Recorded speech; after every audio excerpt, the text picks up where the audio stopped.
fundamentals of crystallization and precipitation. I think the person that's supposed to teach you there is not here.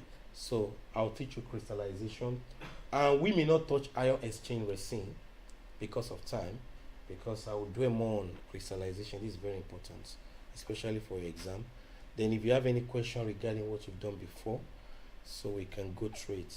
Now, fundamentals of crystallization and precipitation process.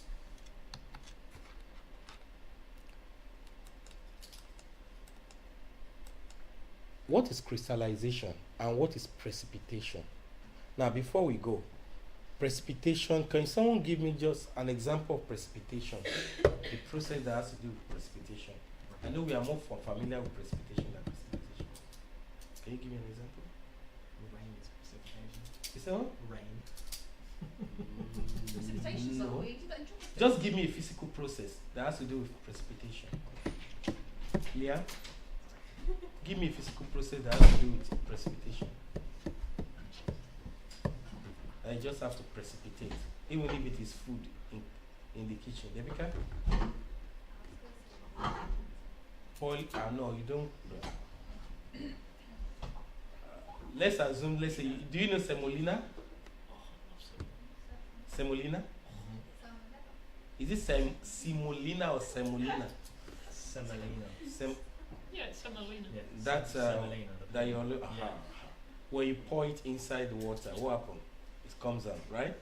We can give that as an example of precipitation, right? What's semolina? It's ground.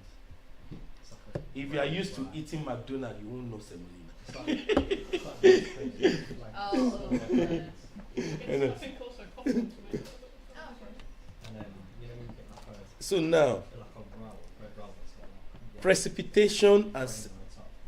That's precipitation and precipitation and crystallization, they are crucial separation techniques in chemical engineering. So, and the process is driven by supersaturation and involves the formation of solid crystals from what? From solution. Understandably, solubility, nucleation, crystal growth mechanism, they are controlling processes.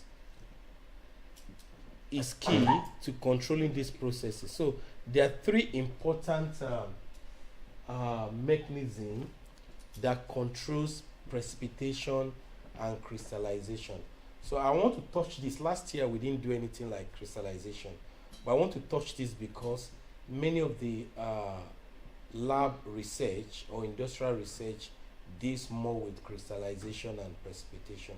So it's a very important process, especially in chemical engineering. So we have solubility, we have nucleation, and we have crystal growth. There are three mechanisms that that supports crystallization and precipitation. And factors like supersaturation, cooling rate, agitation affect crystal size and shape. Supersaturation. An example is when you have your salts and you put salt in water. In my culture, when you have stomach ache, chronic stomach ache, I don't know whether you have it here too. When we were young, our parents, we don't know if it is medically right or wrong. They would tell us that, oh, you have stomach ache, just put small salt inside water. How many of you are familiar with that? You put small salt inside water and you drink it, the stomach ache will go. I've tried it before. That was when I was young anyway, and it worked. But imagine when you put more salt inside that water, and more salt, you put like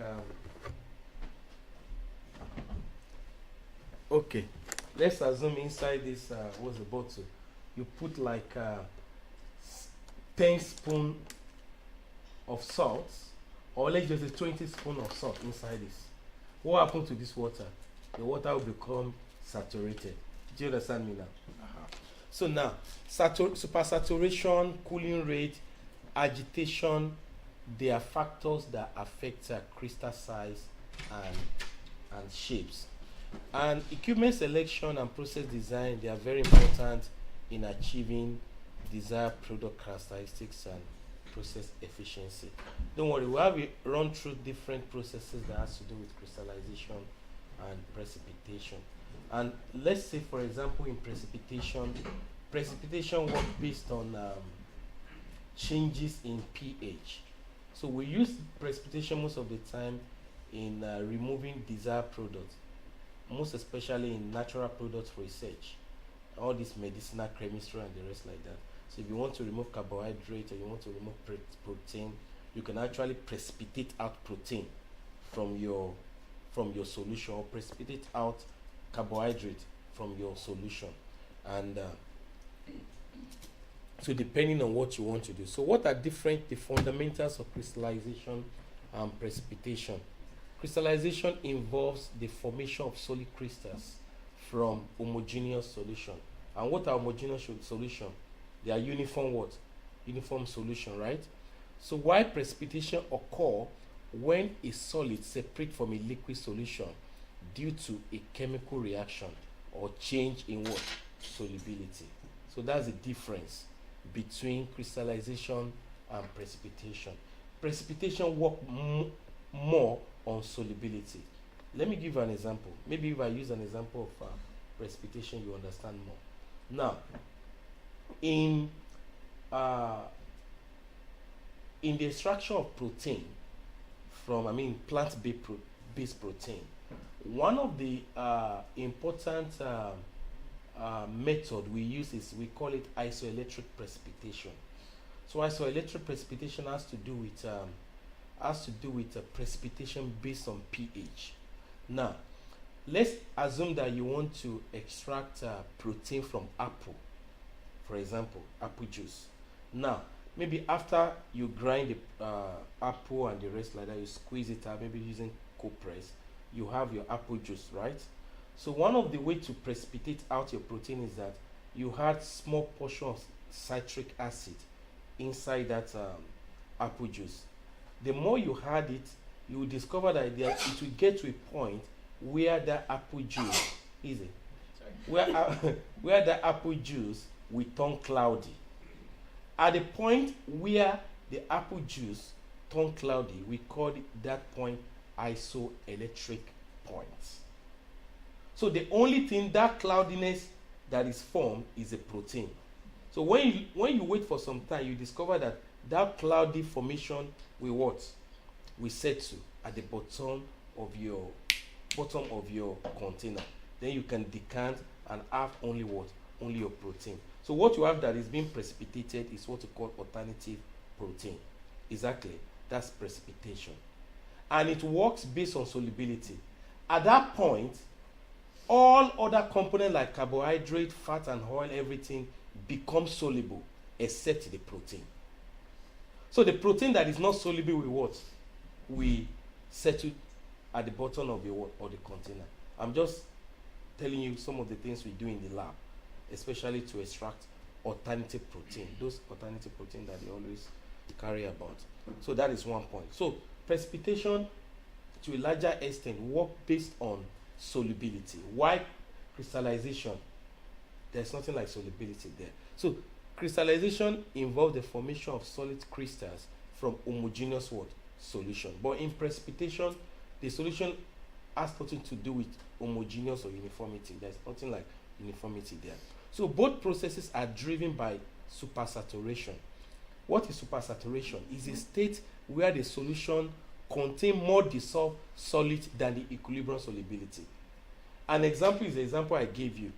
Okay, naturally, if you put 2 spoons of salt here, you may not even feel it.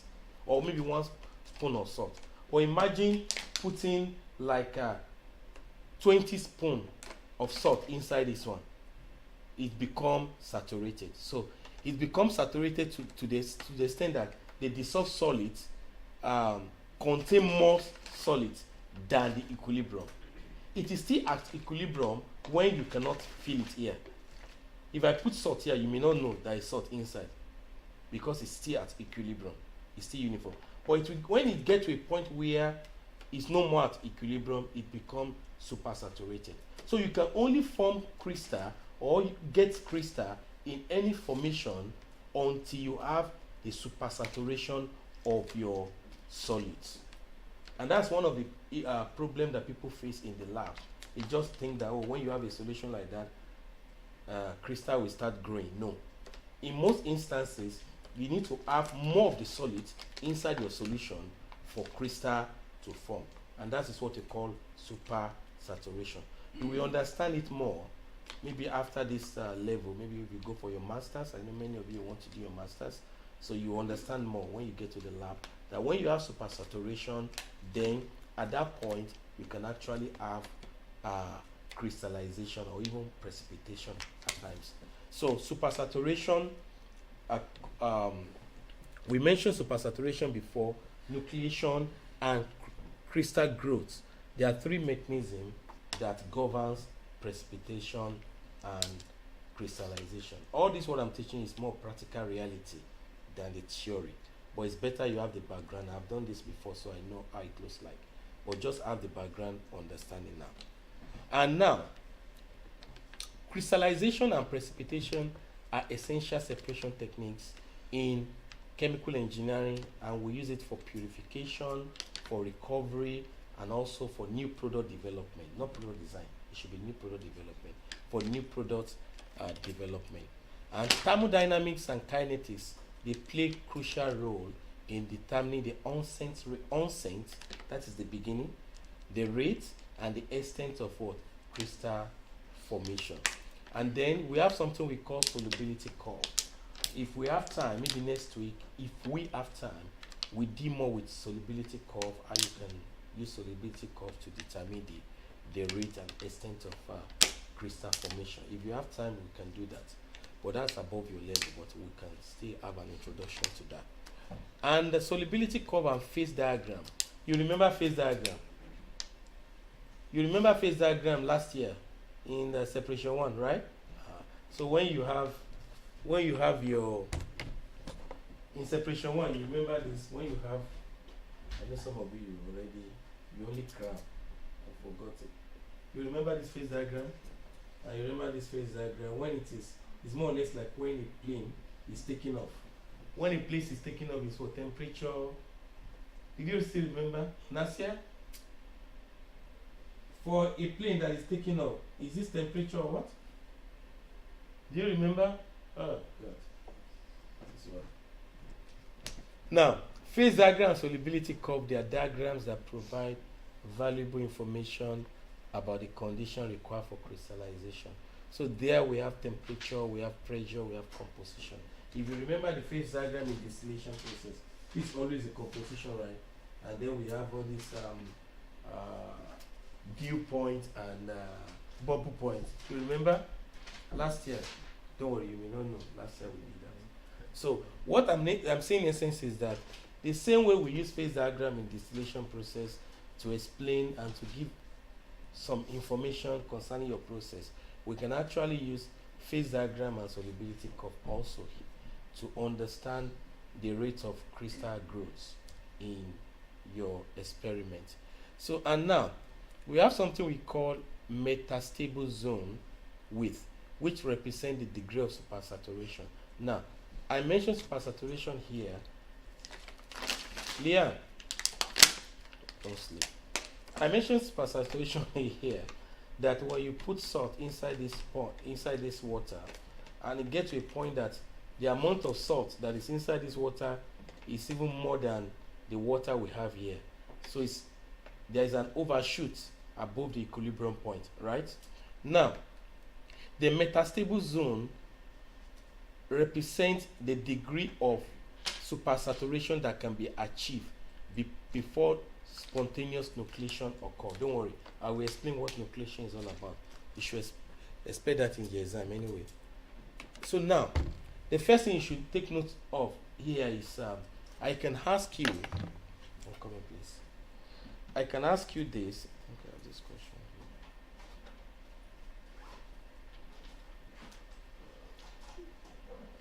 here. And that should be the simplest question that you should expect. Let me see if I still have it here.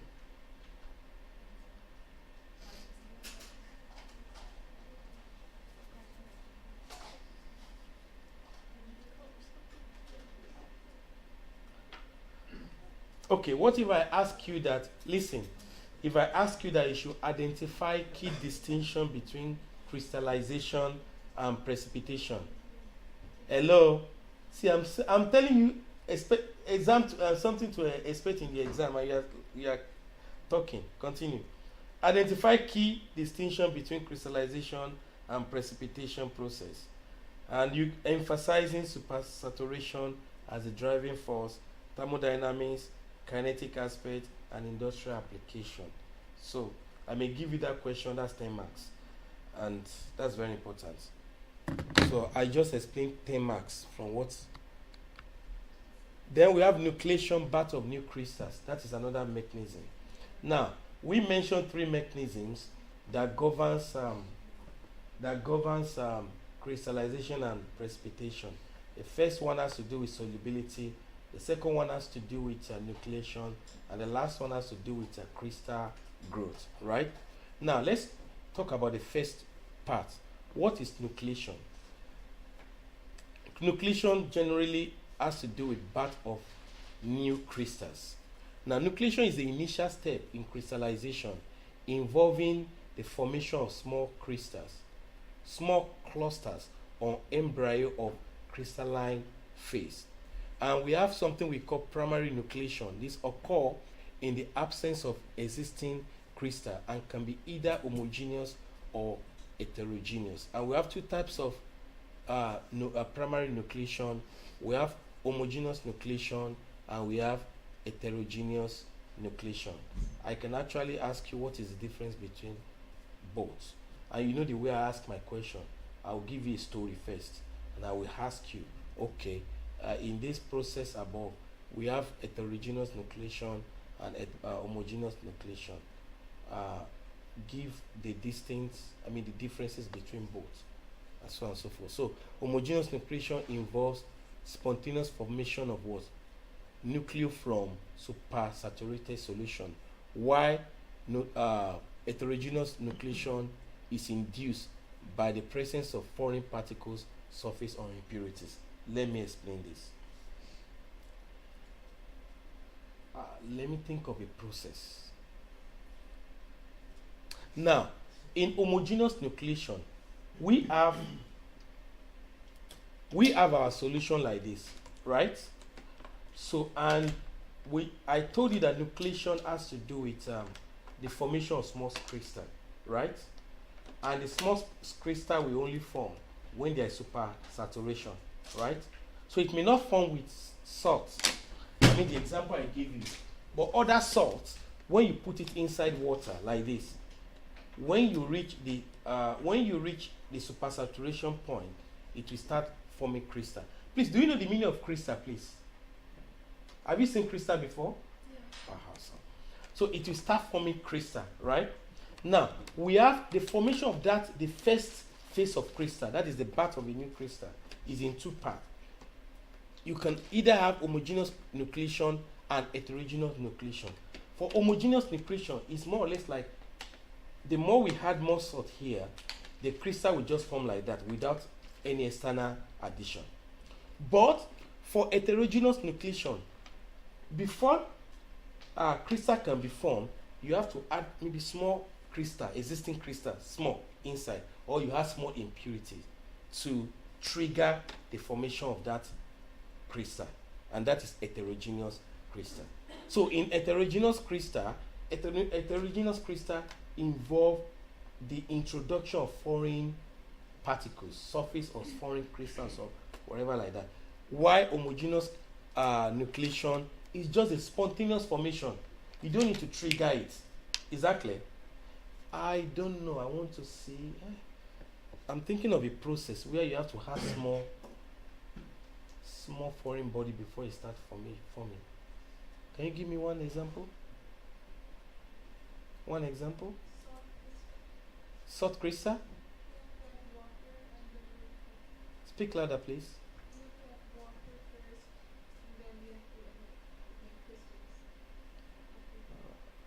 Okay. I don't. Is it what's the name? Iodine solution? or is it I've forgotten this example. My teacher told me that time, I forgot again. So what I'm just saying in essence is that for homogeneous nucleation and heterogeneous nucleation, one has to do with spontaneous formation, while the other has to do with what? Addition of foreign body before the crystal will form. Okay, I'm with you. Does the foreign body have to be a crystal? No. Or, oh, okay. It can be impurities. It can be impurities. Yeah. It can be impurities. So that's just the difference. It's more like there are some people, the moment I tell you, okay, once I start teaching you in class, do this, do this, do this, they will be serious. But some people, until I mention exam, they are homogeneous nucleation. So the batch of new things only come when I mention exam, foreign body. But some, even without mentioning exam, you are serious. So let's look at that as an example. So that's the difference between homogeneous nucleation and heterogeneous nucleation.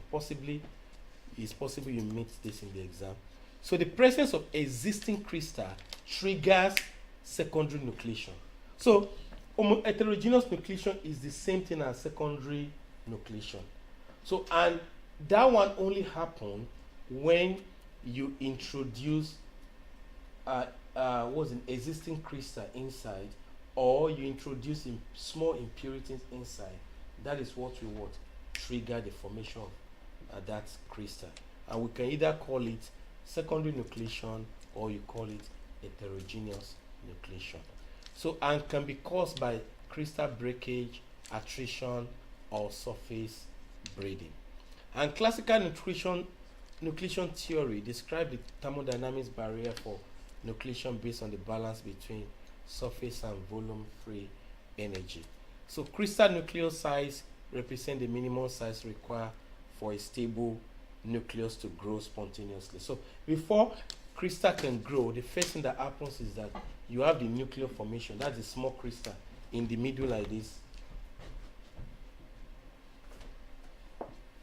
Small crystal in the middle like this. Then it starts growing, right? And start having spike like this. So, but the first, this is the nucleus we're talking about. This is the first one that what? That forms before others will what? Will start forming. So nucleation rate depend on factors such as supersaturation, temperature, agitation, and the presence of impurities or additives. We may not call it impurities, you can call it additives. So that is nucleation. And the second one I mentioned that don't forget, there are three mechanisms, or there are three important factors that governs crystal formation. I mentioned solubility, right? I mentioned nucleation and crystal growth. So we've explained nucleation, right? Then now the second one is what? Is solubility. Now solubility refers to the maximum amount of solids that can dissolve in a solvent at equilibrium under specific condition. Now, before reaching the supersaturation point, right, we have solubility. So the peak point at which the last drop of solids will dissolve is called just solubility. But above that, we have supersaturation. Do you understand me now? Let's assume that before we can get saturation point, we need 10 spoons of salt. Though it means by the time you add 8 spoons of salt, 9 spoons of salt is still soluble, still in equilibrium. But by the time you add the first drop of the 10th spoon inside this one, what happens? Supersaturation occur. So solubility refers to the maximum amount of solids that can dissolve in a solvent at equilibrium under specific conditions. Now, factors affecting solubility also include temperature, pressure, pH, and the presence of other solids or the impurities. So the same factors. So supersaturation is a driving force for crystallization and precipitation, and it represents the excess solid concentration. So you can only have supersaturation or you can only have crystal formation when you have excess solids inside the solution. Is that clear now? So supersaturation can only be achieved by cooling, evaporation, chemical reaction, or addition of an anti-solvent. So those are different factors that could lead to the formation of supersaturation. You can note this. So supersaturation ratio is defined as the ratio of actual solute concentration, amica, come back. So supersaturation ratio is defined as the ratio of actual solute concentration to the equilibrium solubility.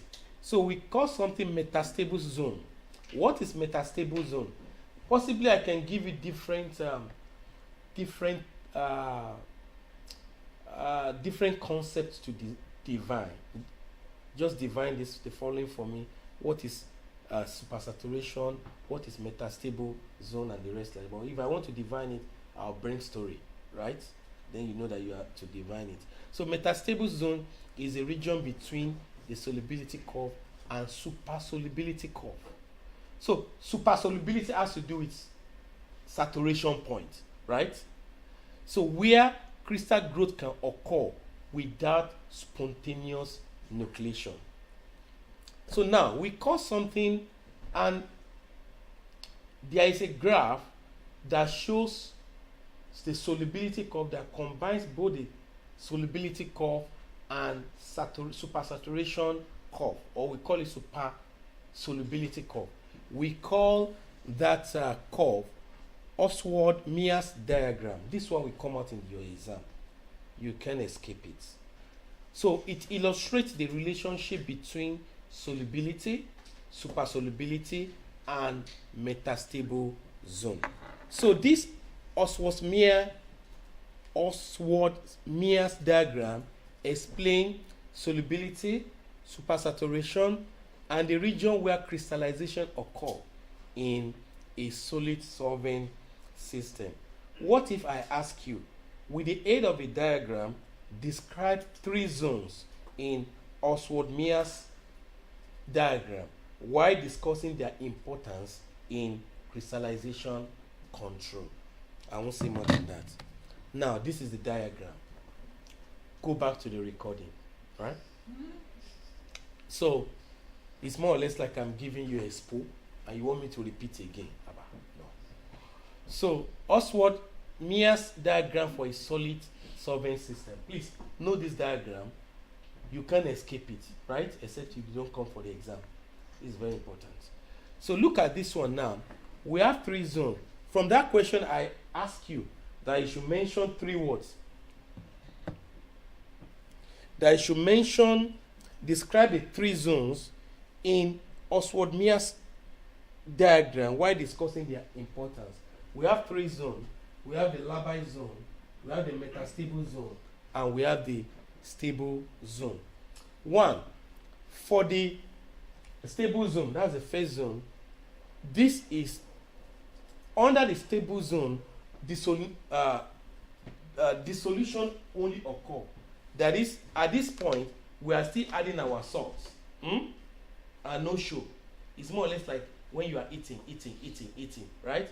But by the time your belly starts coming out, you know that, oh, you're already supersaturating yourself. Do you understand what I'm saying now? But until you reach that zone, you are still stable. Have you ever seen someone that eat and they faint before? Have you ever? That's here. You've never watched all this eating competition, huh? So they, after about 10 people, they ask them to sit down and they give them big loads of rice to eat, and she ate to the point that she fainted, like this. So that's supersaturation point, right? But until you reach that point, you are still stable. You can try it, You can try it. Someone can faint. Why are you laughing now? So until you reach that stage, you are still what? Stable. So it's the same thing applicable to addition of salt. When you add more salt, and you can still see that it's still at equilibrium, then is still what? Stable. That's the first stage in crystallization. Then the second stage, we call it metastable zone. Under this zone, crystal growth is possible.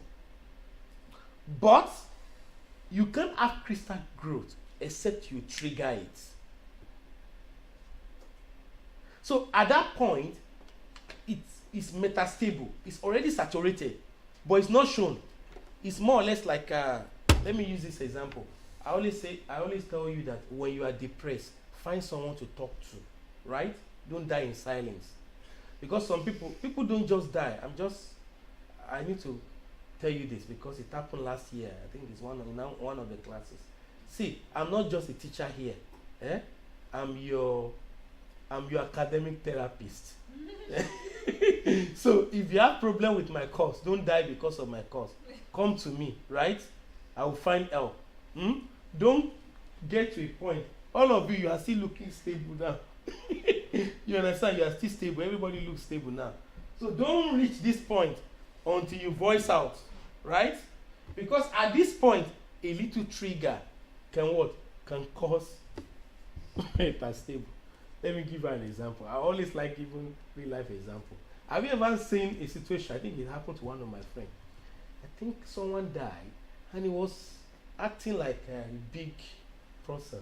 And I said just one thing and he busted into tears. And this is someone that was acting like this before. You understand? It means at that point, it's still metastable by trigger that point for the crystal to form. Please, I'm just using this as an example, right? So the same way crystal formation behaves, that is the same way we behave also. Something has to trigger it, right? Don't trigger bad things in the life of people. Always trigger something good. So that is metastable. Then the last part is labile zone. That labile zone, there is spontaneous nucleation. And what is nucleation? Birth of new crystal. So at this point, you don't need to trigger anything. It's just somebody who is bad will always be bad, right? Somebody who is good will always be good. At that point, there is no need of hiding. There is no hiding place. So for crystal formation. So at this point, that is when you have the crystal formation. There will be an uncontrolled crystallization. That is when the whipping has to do not control again. So that is labile. So we have 3 points: labile, metastable, and stable. Please, this one will come out in the exam. I'm not deceiving you. Please read it. Because if you give me something different from here, I won't have mercy on you. Because I'm only telling you what will come out in the exam. So I expect something good. And now, if I give you this, stable zone, metastable zone, I expect you to what? To go and develop this at home. Don't just read it. Exactly. So it's possible you give me just this. Out of 10 marks, I can give you just 7. Not because you didn't get it right, but I expect you to what? Go and develop this. So that question has to do with discourse. Let me repeat it again. With the aid of a diagram, describe the 3 zones in Oswald-Smith diagram while discussing their importance in crystallization control. So it means the only thing I didn't put here is their importance in crystallization control. So what is the importance of stable zone, metastable zone, labile zone in what? Crystallization control. That's your assignment. So if you just give me this, you can get 6 or 5 over 10. But if you add that one to it, then that's the difference between someone who will get A and someone who will get B. So any question? See. The question is here. This was. So look at this. The Oswald-Smith diagram illustrates the basis of all method of solution growth. The solid line represents a section of the curve for solid solvent system. This one. This solid one. And the upper dashed line refers to as the supersolubility line. This one.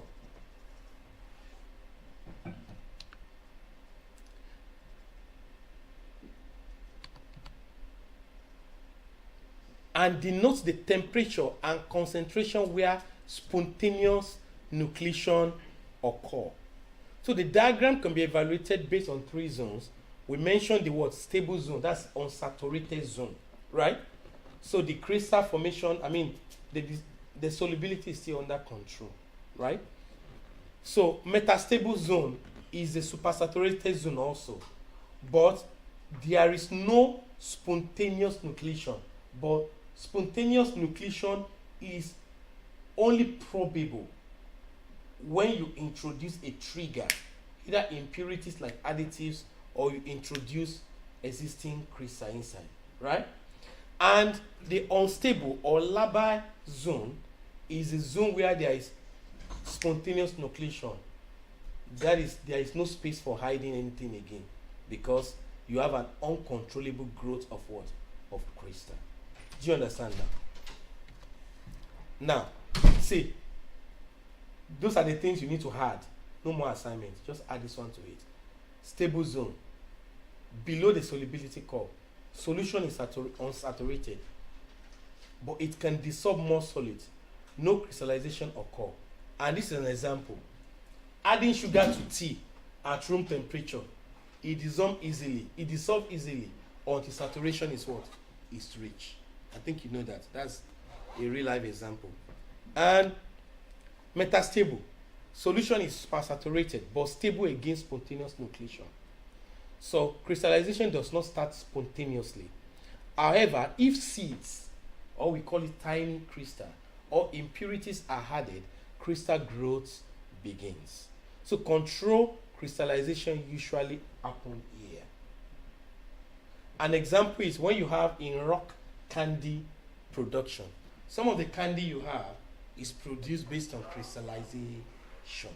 Now, sugar syrup, for example, will be cooled slowly and stay clear until seed crystals are added.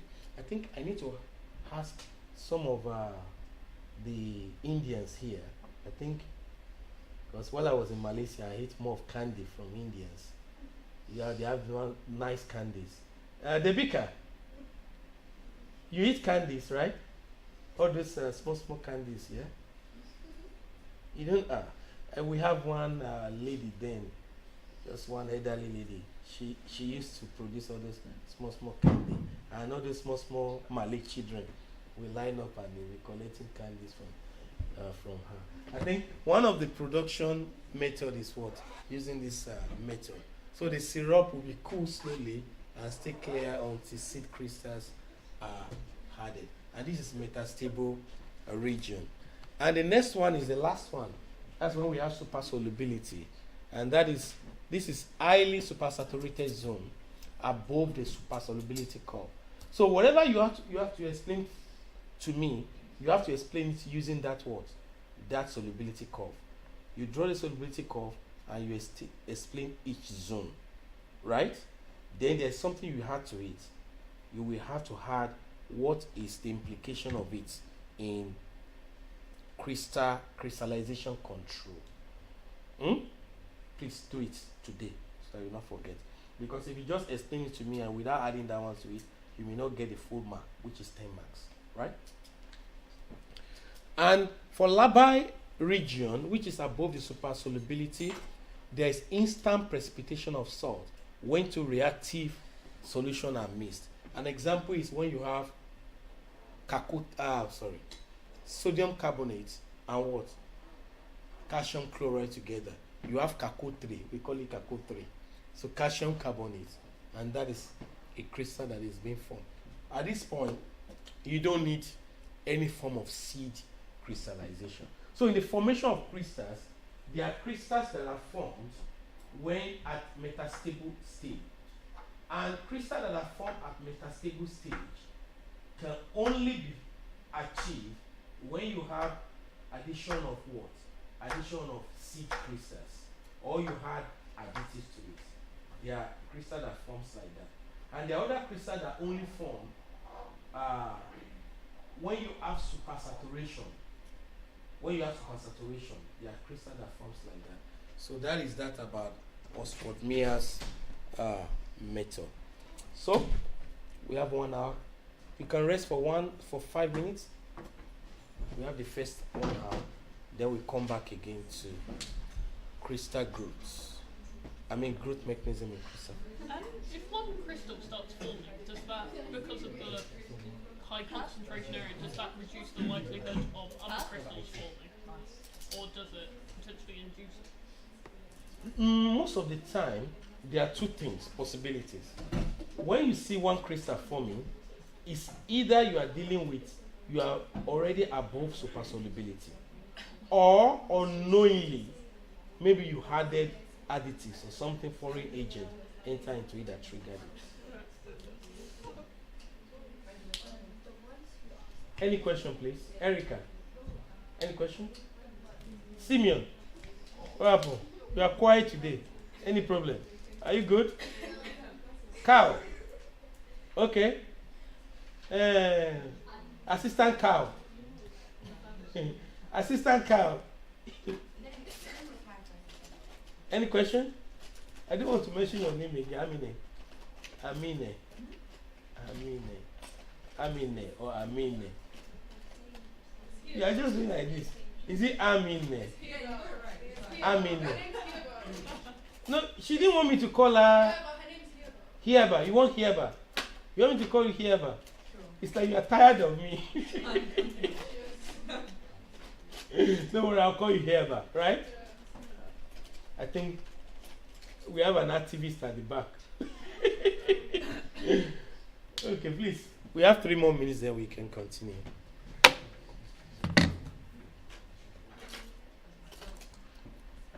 I think I received 1 or 2. I don't know. Who is this? I mentioned it in the other class. If you want to use me as referee, please tell me. Exactly. I received a number of reference. What's the name? Let me see.